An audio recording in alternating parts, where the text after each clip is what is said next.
আমাদের দেহের সমস্ত অঙ্গ প্রত্যঙ্গ আমাদের কথা শোনে না। কার কথা শোনে? আমাকে এই যে কথা বলবার মতো সুযোগ দিয়েছে, শুকরিয়া কেন আদায় করব না বলেন তো?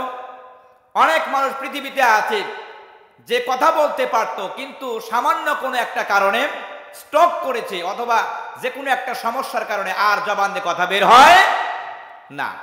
মুখ আছে কিন্তু কথা বের হয় না, বলতে পারে না।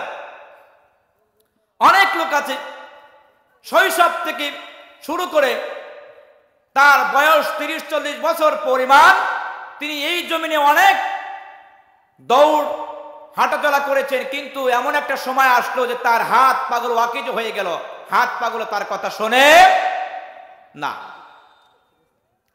অনেক মানুষ আছে পৃথিবীতে যার সব কিছু আছে, কিন্তু সে কোনো কিছুই কাজে লাগাতে পারে না। এই কাজে লাগাতে পারে না, এই জিনিসটা আমরা বুঝতে পারি না যে আমাদের দেহের সমস্ত অঙ্গ প্রত্যঙ্গ আমাদের কথা শোনে না। কার কথা শোনে? আল্লাহর কথা। আমাদের কথা শোনে না। আমাদের কথা কেমনে শোনে দেখেন তো?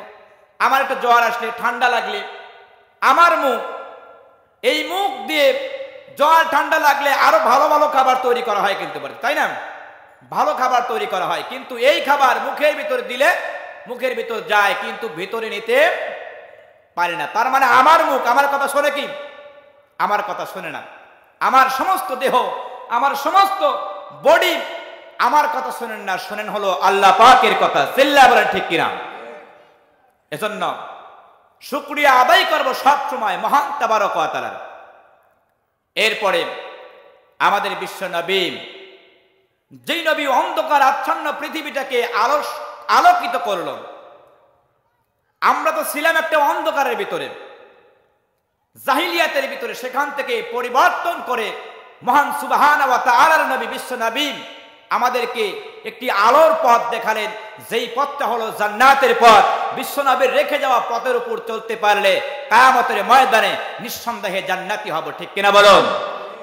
যেই নবী উম্মাতের জন্য তার টোটাল জিন্দেগিটা উম্মাতের জন্য ব্যয় করলেন, নিজের জন্য কোনো কিছু করেন নাই। আমার বিশ্ব নবীর নামে কি মদিনায়, মক্কায় কোনো বাড়ি গাড়ি আছে? শোনা যায় যে মুহাম্মদ সাল্লাল্লাহু আলাইহি ওয়াসাল্লামের নামে কোনো ফ্ল্যাট, বাড়ি, গাড়ি কোনো জিনিস আছে? এমনকি বিশ্ব নবী যা পৃথিবীতে করেছেন, মসজিদ তৈরি করেছেন, বিভিন্ন রাস্তা তৈরি করেছেন, উন্নয়নমূলক অনেক কাজ করেছেন, এগুলোর ব্যাপারে বিশ্ব নবী কোনো ডকুমেন্ট রেখে যান নাই যে এটা মুহাম্মদ সাল্লাল্লাহু আলাইহি সাল্লাম করেছেন। এমন একজন নেতা, অথচ দুনিয়ার বুকে দেখেন আমরা সামান্য একটা ব্রিজ কালভার্ট করলেই নিজের নামটা খোদাই করে লিখে দেই।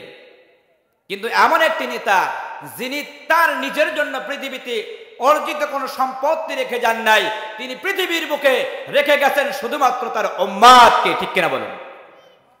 ওই নবী আমাদের কাছ থেকে চায় শুধু যে আমার উম্মাতগণ, আমি চলে যাওয়ার পরে আমার উম্মাতগণ যেন আল্লাহর কোরআন আর আমি বিশ্ব নবীর সুন্নাহর উপর অটুট থাকে, তাহলেই আমার উম্মাতগণ জান্নাতি হয়ে যাবে, না হলে আমার উম্মাতগণ বিপদগামী হয়ে যাবে। আমার বিশ্ব নবী কবরেও ইয়া উম্মতি বলে আমার বিশ্ব নবী সর্বক্ষণ উম্মাতের চিন্তায় আছে। সেই উম্মাত আমরা সেই বিশ্ব নবীর উপর প্রাণ ঢালা সকলে দরুদ জ্ঞাপন করি, সকলেই বলি সাল্লাল্লাহু আলাইহি ওয়াসাল্লাম।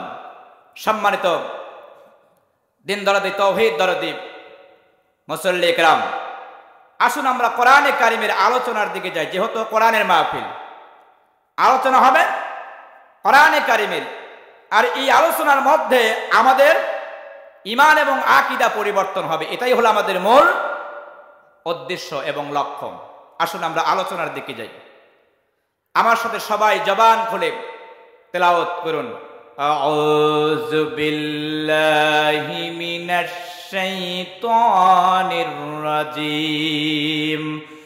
বিসমিল্লাহির রাহমানির রাহিম। আর রাহমান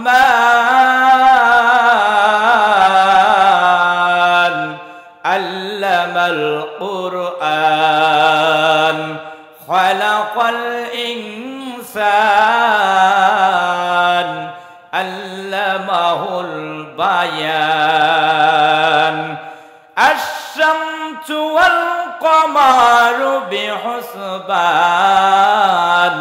ওয়ান নাজমু ওয়াশ-শাজারু ইয়াসজুদান।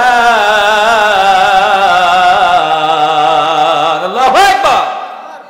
সূরা আর-রহমান, সূরা আর-রহমান কোরআনে কারিমের এই সূরাটি কোরআনে কারিমের 55 নম্বর সূরা। কত নম্বর সূরা? 55 নম্বর সূরা। এই সূরা আল্লাহ তাবারক ওয়া তাআলা এর ভিতরে আয়াতে কারিমা দিয়েছে 78টি। কয়টি আয়াত? 78টি আয়াত দিয়েছেন এবং 3 রুকু বিশিষ্ট এই কোরআনে কারিমের এই সূরা আর-রহমান 3 রুকু বিশিষ্ট আল্লাহ তাবারক ওয়া তাআলা নাজিল করেছেন। সূরাটি নাজিল হয়েছে পবিত্র মদিনাতুল মুনওয়ারায়। সূরাটি মাদানী বলে পরিচিত। আল্লাহ রাব্বুল আলামিন এই সূরা সম্পর্কে আমাদের কিছু আলোচনা শুনবার জন্য তৌফিক যেন দান করে। আমা তৌফিক ইল্লা বিল্লাহ। আমার প্রিয় মুসল্লি কিরাম, রহমান শব্দের অর্থ কি? অতি দয়ালু। অতি দয়ালু।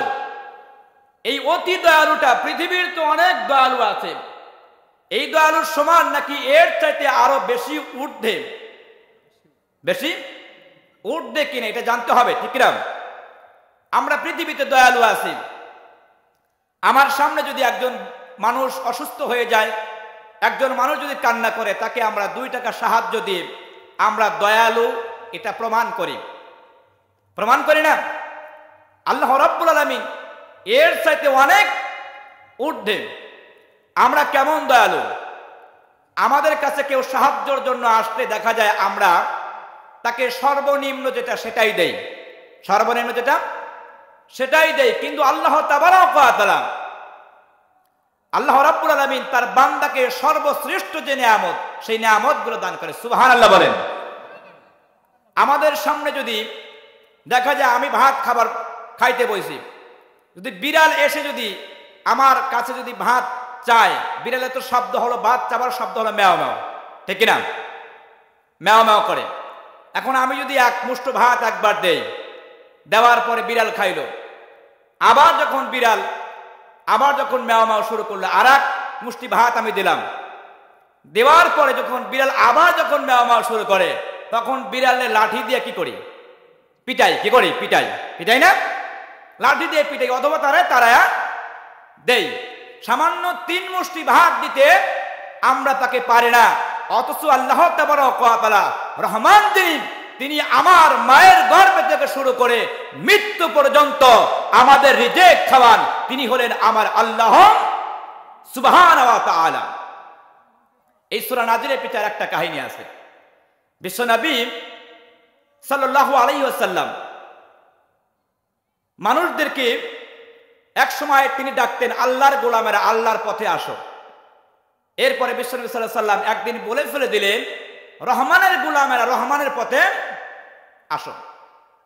তখন আরবের মানুষেরা বলল, মুহাম্মদ সাল্লাল্লাহু আলাইহি ওয়াসাল্লাম এক এক দিন এক এক ভাষায় মানুষদেরকে তার রবের পথে ডাকে। এই গতকালকে দেখলাম আল্লাহর কথা বলে, আজকে আবার দেখি রহমান। এই রহমানটা কি? এই রহমান পারে চিনি না। আমার আল্লাহ সুবহানাহু ওয়া তাআলা তখন এই কোরআনে কারিমে সূরা রহমান নাজিল করে আমার আল্লাহ সুবহানাহু ওয়া তাআলা জানিয়ে দিলেন, আমি হলাম সেই রহিম রহমান। এই সূরা এমন একটি সূরা, যেই সূরার ভিতরে আল্লাহ তাবারক ওয়া তাআলা একটি আয়াত বারংবার নয় 31 বার আল্লাহ সুবহানাহু ওয়া তাআলা এই সূরার ভিতরে একই শব্দ, একই আয়াত একবার নয় 31 বার আল্লাহ তাবারক ওয়া তাআলা এই আয়াতের ভিতরে দিয়ে দিয়েছেন। সুবহানাল্লাহ বলেন। সেই আয়াতটা কি? ফাবি আইয়ি আলা রাব্বিকুমা তুকাজ্জিবান। আমার কোন নিয়ামতকে অস্বীকার করো? আপনি কি পারবেন আল্লাহ পাক তাবারক ওয়া তাআলার নিয়ামতগুলোকে অস্বীকার করার ক্ষমতা আপনার আছে? এই যে আমের সিজন, আমের মুকুল বের হচ্ছে, যেই গাছে আমের মুকুল বের হয় না, আমি আপনি 10-20 জন লেগে ওই আম যে গাছে মুকুল আসে না, আমার বাপ দাদারা কি ক্ষমতা আছে ওখান থেকে মুকুল বের করা? মুকুল যিনি বের করেন তিনি কে? আল্লাহ, আল্লাহ সুবহানাহু ওয়া তাআলা বের করেন। তাহলে কোন নিয়ামতের নাশুকরিয়া আদায় করার মতো ক্ষমতা আমাদের নাই। আসুন, এই সূরা আল্লাহ তাবারক ওয়া তাআলা রহমান নামে, তিনি তার নামেই এই পবিত্র সূরাটি আল্লাহ তাবারক ওয়া তাআলা প্রথম আয়াতে রহমান শব্দ দিয়েই এই সূরা নাজিল করেছেন। এই সূরা নাজিলের সম্পর্কে আমরা এখন আলোচনার দিকে যাই। এই সূরাতুর রহমান, এই সূরার সঙ্গে একজন সাহাবীর কিছু আলোচনা রয়ে গেছেন। সেই সাহাবীটা হলো বিশ্বনবীর সবচাইতে কম বয়সী সাহাবী, যিনি ছিলেন হযরত আব্দুল্লাহ ইবনে মাসউদ রাদিয়াল্লাহু তাআলা। হযরত আব্দুল্লাহ ইবনে মাসউদ, সম্মানিত দিনদার পরহেজগার ইমানদার হযরত আব্দুল্লাহ ইবনে মাসউদ রাদিয়াল্লাহু তাআলা কেমন ব্যক্তি ছিলেন? হযরত আব্দুল্লাহ ইবনে মাসউদ ছোট্ট একটি বালক ছিলেন, অল্প বয়সী একজন বালক ছিলেন। তৎকালীন যুগে, মক্কার যুগে, তখনকার মানুষরা ছাগল ভেড়ার পাল নিয়ে তারা এরকম ভাবে রাখালি করত। আব্দুল্লাহ ইবনে মাসউদের পিতা ছিলেন অনেক গরিব মানুষ, তার সন্তানকে অন্যের বাড়িতে দাস হিসাবে রেখে দিয়েছেন। আব্দুল্লাহ ইবনে মাসউদ অন্যের বাড়ি গোলামি করে দাস হিসাবে বকরি চড়ায়। বকরি নিয়ে তিনি পাহাড়ের গিরিপথে বকরি চড়াচ্ছে। বিশ্বনবী সাল্লাল্লাহু আলাইহি ওয়াসাল্লাম এবং হযরতে আবু বকর তখন মক্কার যুগে, মক্কার অবস্থা খুবই ভয়ানক ছিল। মক্কার অবস্থা এত ভয়ানক ছিল, প্রকাশ্যে ইসলামের কথা, কোরআনের কথা বলা যেত না। নবী আলাইহিস সালাতু ওয়াস সালাম এবং সাহাবী একরামগণ তারা গোপনে গোপনে ইসলামের আলোচনা করত, গোপনে তারা বৈঠক করে ইসলামের সিদ্ধান্ত গ্রহণ করত। এমন একটি সময় ছিল। বিশ্বনবী সাল্লাল্লাহু আলাইহি ওয়াসাল্লাম এবং তার একনিষ্ঠ সাহাবী হযরতে আবু বকর কেনে বিশ্বনবী মক্কার ওই পাহাড়ের গিরিপথ দিয়ে, আমার বিশ্বনবী গিরিপথ দিয়ে যাতায়াত করেছেন। গিরিপথ দিয়ে যাতায়াত করতে গিয়ে আমার বিশ্বনবী এবং হযরতে আবু বকর তৃষ্ণার্ত হয়ে গেলেন, ক্ষুধা লেগে গেলেন, তারা লোকালয়ে আসতে পারছেন না। আমার বিশ্বনবী তৃষ্ণার্ত হওয়ার পরে আবু বকরকে বলল, আবু বকর খাদ্য সংগ্রহ করার জন্য দেখো তো কোনো ব্যবস্থা আছে কিনা। হযরতে আবু বকর তাকিয়ে দেখেন ছোট্ট একটি মাসুম বাচ্চা বকরির পাল নিয়ে পাহাড়ের গিরিপথ দিয়ে বকরি চড়ায়। হযরতে আবু বকর বলল, ইয়া রাসূলুল্লাহ, ইয়া হাবিবাল্লাহ, ওই যে দেখা যায় একজন বালক রাস্তা দিয়ে গিরিপথ দিয়ে বকরি চড়ায়, ওর কাছে গিয়ে আমরা কিছু বকরির দুধ আমরা চাই, এই বকরির দুধ আমরা সেখানে গিয়ে পান করব। হযরতে আবু বকর এবং বিশ্বনবী সাল্লাল্লাহু আলাইহি ওয়াসাল্লাম চলে গেলেন ছোট্ট বাচ্চার কাছে। ছোট্ট বাচ্চাকে গিয়ে বললেন, ওহে বালক, তোমার কাছে যে ছাগলগুলো আছে এর ভিতর থেকে একটা ছাগি আমাদেরকে দাও, যেই ছাগিটা দুধ খাওয়া যাবে, দুধ পান করা যাবে, এমন একটি ছাগি আমাদেরকে দাও। আমরা খুবই তৃষ্ণার্ত, আমরা খুবই ক্ষুধার্ত, আমরা দুধ পান করব।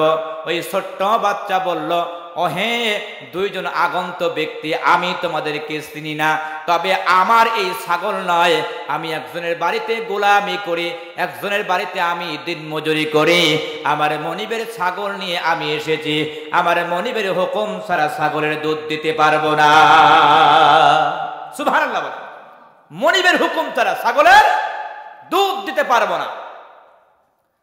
আবু বকর বলল, তোমাকে কিছু অর্থ দেওয়া হবে, এর বিনিময়ে আমাদের কি তুমি ছাগলের দুধ দাও। ছোট্ট বাচ্চা বলল, এর বিনিময়ে দিতে পারবো না। আবু বকর বলল, তোমার মালিক তো দেখবে না, তোমার মালিক তো বুঝতে পারবে না, কারণ ছাগলের দুধ খাইলে মালিক কি বুঝতে পারবে? মালিকের বোঝার মতো কোনো কাহিনী নাই। আবু বকর বলল, তোমার মালিক জানবে না? ছোট্ট বাচ্চা, ওই বাচ্চা বলল, আগন্ত দুই ব্যক্তি, তোমাদেরকে আমি চিনি না। আমি যার বাড়িতে রাখালি করি, আমার মালিক না জানতে পারলে আমার যিনি মালিক, আমার মালিকের যিনি মালিক, এই বকরির যিনি মালিক, তোমাদের দুইজনের যিনি মালিক, তিনি হলেন আল্লাহ। কে? আল্লাহ। আমার আল্লাহ আরশে বসে আছেন। আমার আল্লাহ আরশ থেকে দেখতে পারবেন। মালিকের বকরির সঙ্গে আমি বেঈমানি করে আমার মালিকের বকরি থেকে তোমাদেরকে দুধ খাওয়াইছি, কিয়ামতের ময়দানে আমার আল্লাহ আমার কাছে হিসাব চাইবে। সুবহানাল্লাহ বলেন। দেখেন কি ঈমান, কি তার নিষ্ঠা, একতা।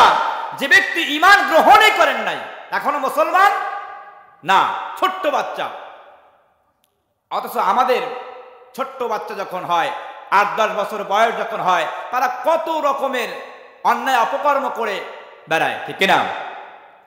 হযরতে বিশ্বনবী এবং আবু বকর দুইজন বিস্মিত হয়ে গেলেন। ছোট্ট বাচ্চার এই চিন্তা চেতনাকে দেখে তারা বিস্মিত হয়ে গেলেন। ছোট্ট বাচ্চা কি বলে? এই ছোট্ট বাচ্চা এখনো যার বয়স হয়নি, এই বাচ্চা এই বয়সেই তিনি এত সত্যবাদী, এত নিষ্ঠাবান সন্তান। হযরত আবু বকর এবং বিশ্বনবী দেখে বিস্মিত হয়ে গেলেন। ওই বাচ্চাকে বলা হলো, যেহেতু তোমার মালিকের বকরি দুধ যে বকরি দেয়, এই বকরি থেকে দুধ আমাদেরকে দিবা না। তুমি একটা কাজ করো, যেই বকরি এখনো দুধ দেয় না, যার বয়স কেবলমাত্র 3-4 বছর বয়স, যার বয়সটা অল্প বয়স, 3-4 মাস বয়স, যে বকরিটা এখনো দুধ দেয় নাই, এরকম একটা বকরি আমাদেরকে দাও। এই বকরির আমরা ওলান থেকে দুধ পান করব। ছোট্ট বাচ্চা হাসতে হাসতে তিনি একটা বকরি দেখায় দিলেন। আচ্ছা বলুন তো, 3-4 মাসের ছাগলের বাচ্চাকে দুধ দিতে পারে? সম্ভব? ছোট্ট বাচ্চা মনে করলেন এটা তো একটা কৌতুক, দেই দেখি কি হয়। দিয়ে দিলেন। ছাগলের বাচ্চাটা যিনি নিয়ে দুধ পান করবেন, তিনি কে?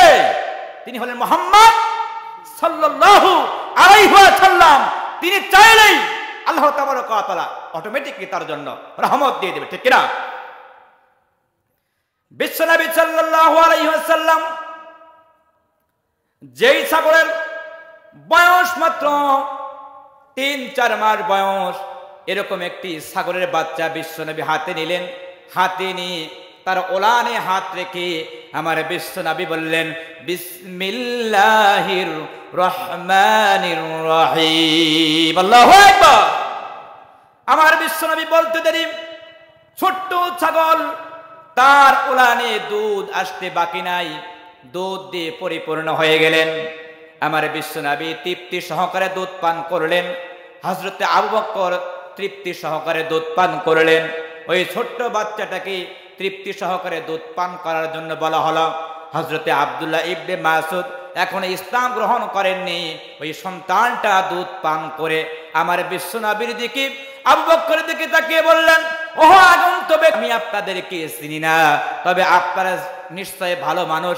আপনারা যেই মন্ত্র পড়ে যেই ছাগল এখনো মাত্র বিয়ায় নাই, এখনো মাত্র বাচ্চা প্রসব করে নাই, এরকম ছাগল 2-3 মাসে একটা ছাগলের বাচ্চার ওলান থেকে দুধ বার করলেন।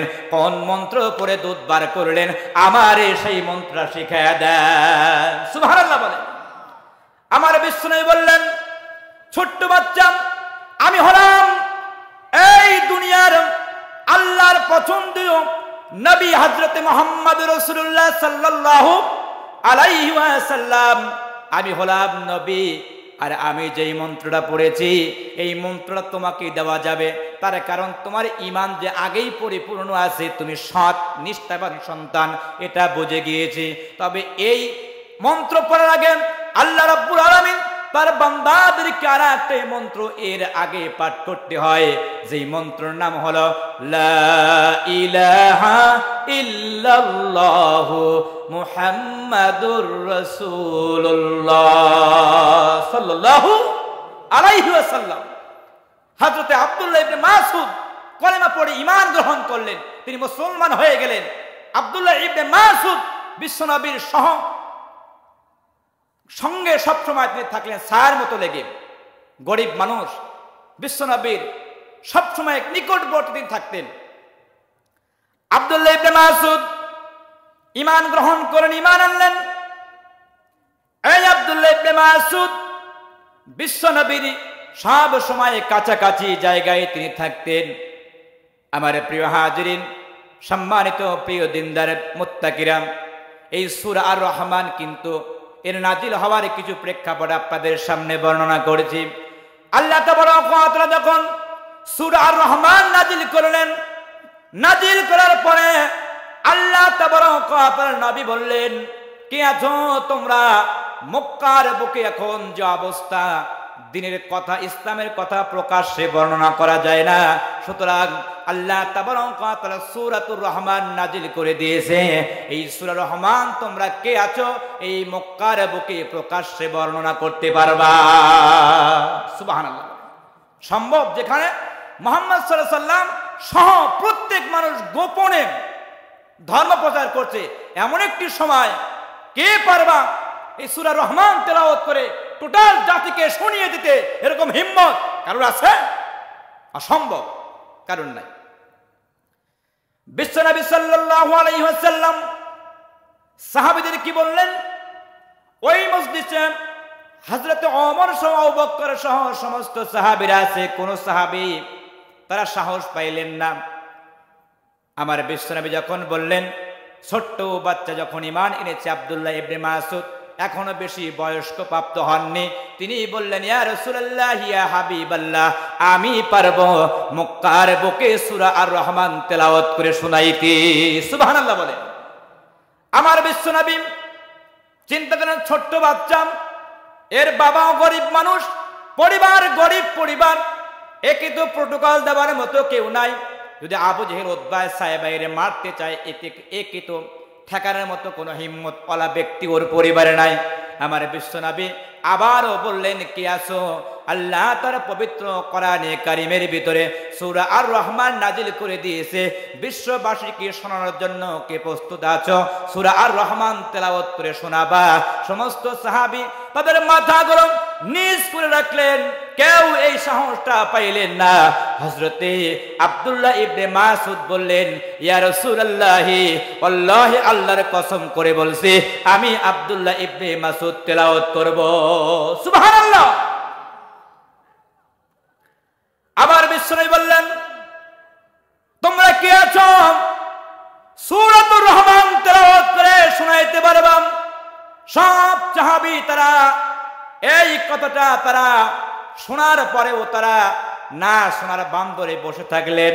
হযরতে আব্দুল্লাহ ইবনে মাসউদ বললেন, আল্লাহে, ইয়া নবী, আল্লাহর কসম করে বলছি, আমি আব্দুল্লাহ ইবনে মাসউদ এই সূরা আর রহমান তেলাওয়াত করে আমি সমস্ত মক্কা মদিনার বাসীদেরকে শোনায়া দিব।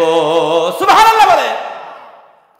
আল্লাহর নবীর কথা শুনেন হযরতে আব্দুল্লাহ ইবনে মাসউদ রাদিয়াল্লাহু তাআলা সূরাতুর রহমান তেলাওয়াত সুন্দর করে শুরু করলেন। আর রহমান আল্লামাল কুরআন খালাকাল ইনসান আল্লামাহুল বায়ান। আল্লাহু আকবার। মধুর কণ্ঠে যখন সূরা রহমান তেলাওয়াত করছে, কাফির মুশরিকদের তখন কানের ভিতরে সূরা রহমানের আয়াতগুলো ভেসে ভেসে যায়। আবু জেহেল উতবা সাহেবা বলে, দেখতো যেই জায়গায় মক্কার বুকে কারোর বাপের হিম্মত নাই কোরআনের কথা বলার, আর সেই জায়গায় প্রকাশ্যে কোন লোকটা কোরআনের বাক্যগুলো উচ্চারণ করে মানুষদেরকে শোনায়, ওরে ধরে আমার কাছে নিয়ে আয়, আমার কাছে নিয়ে আয়। কার এত বড় সাহস? যেখানে কোরআনের কথা বলতে নিষেধ করা হয়েছে, সেই রাষ্ট্রে আমি আবু জেহেল পাওয়ার থাকার পরেও আমাকে ডিনাই করে কোরআনের কথা কে বলে? ওকে ধরে নিয়ে আসে, শাস্তির ব্যবস্থা করা হবে। আমার প্রিয় দিনদার তাওহীদি ইমানদার মুসল্লি ইকরাম, আবু বকরের যেই কাহিনীগুলো আমরা ইতিপূর্বে শুনেছি, এই আব্দুল্লাহ ইবনে মাসউদকে ধরে আনা হলো। আবু জেহেলের সামনে নিয়ে যাওয়ার পরে আবু জেহেল এত নিষ্ঠুরের মতো তার সঙ্গে আচরণ করলেন। আব্দুল্লাহ ইবনে মাসউদ অল্প বয়সী সন্তান, তার কলারটা ধরে তাকে বলল, কে তোকে সাহস দিয়েছে মক্কার বুকে এই কোরআনের বাণীগুলো তোকে প্রকাশ্যে বর্ণনা করার? আব্দুল্লাহ ইবনে মাসউদ বললে, আবু জেহেল, এই কোরআন হলো আল্লাহর কোরআন, আল্লাহর জমিনে আমি তেলাওয়াত করব। আমি আল্লাহর কোরআন তেলাওয়াত করতে গিয়ে কার অনুমতি গ্রহণ করব? এই পুরা জমিন তো চলায় আল্লাহ, সুতরাং আল্লাহর দুনিয়ায় আল্লাহর কোরআনের বাক্য আমি বর্ণনা করব। এই বর্ণনা করতে গিয়ে কার অনুমতি নিতে হবে? ঠিক না? আল্লাহর জমিন, এই জমিনে আল্লাহর কোরআনের কথা হবে, এই কথা বর্ণনা করতে গিয়ে আবার অনুমতির প্রয়োজন আছে কি? জমিন কার? আল্লাহ, যিনি হলেন আলাইসাল্লাহু বিআহকামিল হাকিমিন, যিনি হলেন রাজা, শুধু রাজাই নয়, ইহকালের রাজা, পরকালেরও রাজা। ঠিক কিনা? সম্মানিত দিনদার তাওহীদদার ইমানদাররা, আবু জেহেল নিষ্ঠুর ছিল। সব সময় যুগে যুগে কাফের বেঈমানরা, মুশরিকরা তারা নিষ্ঠুর ছিল। ইমানদারদেরকে অত্যাচার করে, নিপীড়ন করে তাদেরকে দমিয়ে রাখতে চাইতো, কিন্তু ইমানদাররা কখনো তারা দমে না। ঠিক না? ইমানদাররা তারা কখনো দমতে পারে না। ইমানদার হলো একটা খাজুর গাছের ন্যায়। কি গাছের ন্যায়? খাজুর গাছের ন্যায়। উদাহরণ দিলে বুঝবেন। একটি খাজুর গাছ যখন তিনি বড় হয়, এর পাতা দেখবেন আসমানের দিকে থাকে। কোন দিকে? উপর দিকে। এই খাজুর গাছের পাতা মরে গেলে, অন্য গাছের পাতা কিন্তু মরে গেলে ঝরে যায়। খাজুর গাছের পাতা কি আজও পর্যন্ত ঝরে মাটিতে পড়ে এরকম দেখেছেন আপনারা? পড়ে না, শক্ত, খুবই শক্ত। আবার দেখবেন এই খাজুর গাছের এই শীত মৌসুমে এই পাশে রস বের করার জন্য কাটা হয়, আর এক মৌসুমে আর এক পাশে কাটা হয়। খেজুর গাছ তার শরীর থেকে রক্ত দিয়ে মানুষকে খাওয়ায়, সে কখনো এই রক্ত দিতে গিয়ে বিতৃষ্ণা হয় না। এবং ভূমিকম্প শিডোর আসলেও সব গাছ দুমড়ে মস্তে যেতে পারে, কিন্তু খাজুর গাছ কিন্তু ঝড়ে উড়ে যায় না। ইমানদার হলো খাজুর গাছের ন্যায়, তার হাত কাটবে, পা কাটবে, কল্লা কাটবে, শহীদ করা হবে, ইসলাম থেকে এক বিন্দু পরিমাণ ইমানদার লড়তে পারে না। ঠিক কিনা? লা খাউফুন আলাইহিম ওয়ালা হুম ইয়াহজানুন। ইমানদার তো আল্লাহর সেই কোরআনের আয়াতকে সাক্ষ্য দিচ্ছে, আমার ইহকালেও ভয় নাই, পরকালেও চিন্তা নেই। সুবহানাল্লাহ বলেন। ইহকালেও ভয় নাই, পরকালেও চিন্তা নাই। ইহকাল হলো আমার জন্য জাহান্নাম, আর পরকাল হলো আমার জন্য জান্নাত। ঠিক কিনা? যারা ইমানদার, ইহকাল তাদের জন্য খুবই কষ্টকর, পরকাল তাদের জন্য জান্নাতের বাগান। হযরত আব্দুল্লাহ ইবনে মাসউদ এই কথা বলার সঙ্গে সঙ্গে নিষ্ঠুর আবু জেহেল কি করল? আব্দুল্লাহ ইবনে মাসউদের কলারটা চেপে ধরে তার কানের উপর একটা এত জোরে থাপ্পড় তিনি মেরেছিলেন, হযরত আব্দুল্লাহ ইবনে মাসউদের কান মুবারক দিয়ে রক্ত বের হয়ে গেলেন। সুবহানাল্লাহ। কেন সুবহানাল্লাহ বললাম? তার কারণ জানেন? এত মর্মান্তিক ঘটনা, তারপরে সুবহানাল্লাহ বললাম। কিয়ামতের ময়দানে আব্দুল্লাহ ইবনে মাসউদের এই রক্ত সাক্ষ্য দিবে, আল্লাহর জমিনে আল্লাহর দ্বীন কায়েম করতে গিয়ে আমি আব্দুল্লাহ ইবনে মাসউদ রক্ত ঝরিয়েছি। আল্লাহ নবী বলে, আল্লাহর জমিনে রক্ত ঝরলে সেখানে আল্লাহ দ্বীনকে বিজয় করে, ইনশাআল্লাহ। সম্মানিত দিনদার পরহেজগার ইমানদাররা, আল্লাহর জমিনে আল্লাহর বান্দাদের রক্ত ঝরলে আল্লাহর জমিনে দিন কায়েম হবে। আমার প্রিয় দিনদার পরহেজগার ইমানদাররা, আসুন সূরা আর রহমান থেকে তেলাওয়াত করতে যাচ্ছি আমরা। আল্লাহ রাব্বুল আলামিন আমাদের কি বললেন? আমি হলাম রহমান। এরপরে আল্লাহ রাব্বুল আলামিন বললেন, আমার আল্লাহ রাব্বুল আলামিন বললেন আর রহমান আল্লামাল কুরআন। আল্লাহু আকবার। আল্লামাল কোরআন। তিনি আমাদেরকে যে কিতাব দিয়েছেন এই কিতাবের নাম কি বলুন তো? কোরআন। পৃথিবীর সবচাইতে মূল্যবান যে কিতাব হলো, এই কিতাবের নাম হলো পবিত্র কোরআন। ঠিক কিনা বলুন? সব কিতাবের ঊর্ধ্বে হলো পবিত্র কোরআন।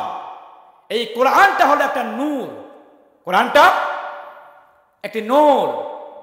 আল্লাহ রাব্বুল আলামিন কোরআনে কারিমের ভিতরে বলেছেন, লিতুখরিজান নাসা ইলা যুলুমাতি ইলা নূর। সুবহানাল্লাহ বলেন। কোরআনটা একটা নূর। এই নূরের আলো পাওয়ার পরে, নূর শব্দের অর্থ হলো আলো। আলো, এই আলো পাওয়ার পরে যদি আপনি অন্ধকারে থাকেন তাহলে আপনার ভাগ্য, আমার ভাগ্যটা অত্যন্ত খারাপ। ঠিক কিনা? অন্ধকার রাতে যদি একজন মানুষকে আলো দেওয়া হয়, মশাল দেওয়া হয়, অথবা হ্যারিকেন দেওয়া হয়, অন্ধকারে অমাবস্যার ঘুটঘুটে অন্ধকার, সেখানেও সে লোকটি ভালোভাবে পথ অতিক্রম করতে পারবে। কিন্তু অন্ধকার রাতে যদি কাউকে আলো না দেওয়া হয়, সে লোকটি সেই পথ অতিক্রম করার ক্ষমতা রাখে না। এজন্য কোরআন হলো নূর। লিতুখরিজান নাসা ইলা যুলুমাতি ইলা নূর। এটা হলো হেদায়েতের গাইডলাইন, হেদায়েতের বুক। এই বুক পাওয়ার পরে যারা ঈমান আনতে পারবে না, আল্লাহর কসম করে বলছি, তাদের কপালে ভালো কিছু হতে পারে না। আল্লাহ রাব্বুল আলামিন আমাদেরকে জানিয়ে দিলেন, আল্লামাল কোরআন, আমি তোমাদের হেদায়েতের জন্য কোরআনে কারীম নাজিল করে দিয়েছি। শুধুমাত্র কোরআনে কারীম আমি আল্লাহ তাবারক ওয়া তাআলা নাজিল করে দেই নাই, আমার এই কোরআন পাঠ করার জন্য আমি মহান রব্বুল আলামিন, আমি এই দুনিয়াতে আমি আল্লাহ তাবারক ওয়া তাআলা খলাকাল ইনসান। আল্লাহু আকবার বলেন। খলাকাল ইনসান। কোরআন কারা পড়বে? খলাকাল ইনসান, যারা মানুষ। কারা পড়বে? যারা মানুষ তারা পড়বে। আল্লাহ রাব্বুল আলামিন বললেন, খলাকাল ইনসানদের জন্য পবিত্র কোরআন। আল্লাহ রাব্বুল আলামিন বললেন, এই কোরআন পড়ার জন্য আমি আল্লাহ রাব্বুল আলামিন তোমাদেরকে আমি বাক্য শিখালাম, কথা বলতে শিখালাম। আমার আল্লাহ সুবহানাহু ওয়া তাআলা বলেন, আল্লামাহুল বায়ান। আল্লাহু আকবার বলেন। আল্লামাহুল বায়ান। আমি তোমাদেরকে কথা বলা শিক্ষা দিয়েছি। আমরা কথা বলি, এটা কার হুকুম? আল্লাহর হুকুম। আমি ইতিপূর্বেই বলেছি যে আল্লাহ চাইলে আমার এই কণ্ঠটাকে রোধ করতে পারে। আল্লাহ চাইলে আমার শরীরের সমস্ত অঙ্গ প্রত্যঙ্গগুলোকে নিস্তেজ করতে পারে, অক্ষম করতে পারেন। আল্লাহ চাইলে আমাকে এই দুনিয়ার বুকে জীবিত রেখেও আমার সমস্ত অঙ্গ প্রত্যঙ্গগুলোকে অকার্যকর করতে পারেন। তিনি হলেন আমার আল্লাহ সুবহানাহু ওয়া তাআলা। সেই আল্লাহ বলছেন, আল্লামাহুল বায়ান, আমি তোমাকে কথা বলতে শিক্ষা দিয়েছি। এই জমিনে তুমি জবান দেওয়া হয়েছে, তোমাকে এই জবান দে আল্লাহর জমিনে তুমি আল্লাহর কথা বলবা, অন্য কারোর কথা জমিন হবে না। আল্লাহ যিকরিল্লাহি আকবার। সবচেয়ে বড় জিকির হলো কার জিকির? আল্লাহর জিকির। সবচেয়ে বড় জিকির হলো আল্লাহর জিকির। আর আমরা সব সময় আল্লাহর জিকির করব। আল্লাহ তাবারক ওয়া তাআলা বলে, যে বান্দা আমার জিকির করে সেই বান্দাই শুধু আমার জিকির করেন না, আমি আল্লাহ তাবারক ওয়া তাআলা তারও জিকির করি। সুবহানাল্লাহ বলেন। আপনি আল্লাহর জিকির করেন, আল্লাহ কি আপনাকে মহব্বত করেন না? আল্লাহ আপনাকে ভালোবাসেন। আল্লাহ আপনাকে ভালোবেসে আল্লাহ তাবারক ওয়া তাআলা আপনার জন্য সুন্দর অবস্থান তৈরি করবেন। এজন্য আল্লাহ তাবারক ওয়া তাআলা যেরকম তার বান্দাকে ভালোবাসে, সেই রকম তার বান্দাদেরকেও মহান রব্বুল আলামিনকে ভালোবাসতে হবে। ঠিক কিনা বলুন? সম্মানিত দিনদার ইমানদাররা, খলাকাল ইনসান, দেখুন আল্লাহ রাব্বুল আলামিন আমাকে আপনাকে মানুষ হিসেবে তৈরি করেছে। আমার দেহের দিকে কি আমি একবার তাকায় দেখছি আমার দেহে কতগুলো অঙ্গ প্রত্যঙ্গ আছে? আমি যে একটা মানুষ, আমার দেহের দিকে একবার আমি তাকিয়ে দেখিনি। আল্লাহ রাব্বুল আলামিন আমাকে বলছে, মানুষ তোমার দেহের দিকে তুমি একবার তাকিয়ে দেখো। আল্লাহ রাব্বুল আলামিন বলছেন, ফালয়ানজুরিল ইনসানু মিম্মা খুলিক। আল্লাহু আকবার বলেন। ফালইয়ানজুরিল ইনসানু মিম্মা খুলিক, মানুষ তুমি তোমার দিকে তাকিয়ে দেখো তোমাকে কত নিয়ামত সম্পন্ন আমি তোমাকে তৈরি করেছি। সুবহানাল্লাহ বলেন। কত সুন্দর চোখ, কত সুন্দর নাক, কত সুন্দর কান, ঠোঁট মোবারক, আমার দেহের যেখানে যা প্রয়োজন হয়েছে তাই আমাকে দিয়েছেন। সুবহানাল্লাহ বলেন। আল্লাহ রাব্বুল আলামিন বলেন, আমি মানুষকে সৃষ্টি করেছি, তোমার মাথা মোবারক দিয়েছি, যেই মাথা দিয়ে তো বুদ্ধি বের হয়, ঠিক না? এই দুনিয়ার সমস্ত বিজ্ঞান, এই দুনিয়ার সমস্ত বড় বড় শিক্ষাবিদ যারা, তারা মাথা দিয়ে বুদ্ধি বের করে মাথার বুদ্ধিতেই তারা পৃথিবীটাকে পরিচালনা করেছে। আমার আল্লাহ রাব্বুল আলামিন বলে, ও বান্দা তোমার নিজের দিকে তাকিয়ে দেখো, আমি আল্লাহ সুবহানাহু ওয়া তাআলা তোমাকে একটি মাথা দিয়েছি, এই মাথার ভিতরে আল্লাহ রাব্বুল আলামিন আমাকে আপনাকে 1000 অনুভূতি কোষ দান করেছে। সুবহানাল্লাহ বলেন। 1000 অনুভূতি কোষ আপনি দেখেছেন কখনো? আমি আপনি কখনো দেখিনি। এগুলো ল্যাবে যান, আপনার মাথা যখন সিটি স্ক্যান করা হয় তখন এগুলো ডক্টররা দেখতে পারে আপনার মাথার ভিতর কত সূক্ষ্ম সূক্ষ্ম তার আল্লাহ রাব্বুল আলামিন দান করে দিয়েছেন। আল্লাহ তাবারক ওয়া তাআলা বলেন, 1000 অনুভূতি কোষ মানুষের মাথার ভিতরে দেওয়া হয়েছে। এই অনুভূতি কোষগুলোর কাজ কি? আল্লাহ তাবারক ওয়া তাআলা বলেন, এই অনুভূতি কোষগুলো হলো নাল তার যুক্ত একটি তার। মাথার এই জায়গা থেকে 1000 অনুভূতি কোষের ভিতর থেকে এই তারগুলো আমার দেহের প্রত্যেকটা অঙ্গে প্রত্যঙ্গে আমার মহান রব্বুল আলামিন ছড়িয়ে দিয়েছে। সুবহানাল্লাহ। যার কারণে আমার পায়ের ভিতরে একটা কাঁটা ঢোকে, কাঁটা ঢোকার সঙ্গে সঙ্গে আমার পায়ের তালুতে কাঁটা ফুটেছে। এই পায়ের তালুর কাঁটা যখন আমার পায়ে ঢুকলো, ঘন্টায় 70 মাইল বেগে এই খবরটা আমার মস্তিষ্কে চলে যায়, আর মস্তিষ্ক আমাকে জানিয়ে দেয়, ওহে অমুক ব্যক্তি তোমার পায়ে কাঁটা ফুটেছে, কাঁটাটা বের করো। সুবহানাল্লাহ বলেন। পাগল দেখেন না রাস্তাঘাটে পাগল, ওর শরীর কাটলেই কি আর কাঁটা ঢুকলেই কি। একটা উদাহরণ দেয়, আনিস পাগল। যেই আনিস পাগল একটা মানুষ, সদ্য একটা মানুষ ভাত খায়, ঘুমায়, সবকিছুই করে, শুধু একটা তার সমস্যা হওয়ার কারণে তার নিজের হাত তিনি নিজে কাটে। আচ্ছা বলুন তো, এর মাথায় না সমস্যা থাকলে একজন মানুষ তার নিজের হাত নিজে কাটতে পারেন? কাটতে পারে না। তার মানে তার মাথার ভিতর যে 1000 অনুভূতি কোষ আছে, এই অনুভূতি কোষের ভিতর থেকে একটি কোষ দুর্বল হয়ে গেছে অথবা অকেজ হয়ে গেছে, যার কারণে তার এই কষ্টটা অনুভব হচ্ছে না। আমার প্রিয় দিনদার পরহেজগার ইমানদাররা, আল্লাহ রাব্বুল আলামিন বলেন, মস্তিষ্কের ভিতরে আমি আল্লাহ তাবারক ওয়া তাআলা 1000 অনুভূতি কোষ দান করেছি, যে অনুভূতি কোষের মাধ্যমে বান্দা দুনিয়াতে ভালো মন্দর বিচার করতে পারে। কোনটা ভালো কোনটা মন্দ মানুষ তার নিজের বিবেক দ্বারা, ব্রেন দ্বারাই তিনি বিচার করে, ঠিক কিনা বলো? আল্লাহ বলে, কেন আমার শুকরিয়া আদায় করবি না? এই যে তোর চোখ দিয়েছি, এই যে আমাকে আপনাকে চোখ দেওয়া হচ্ছে,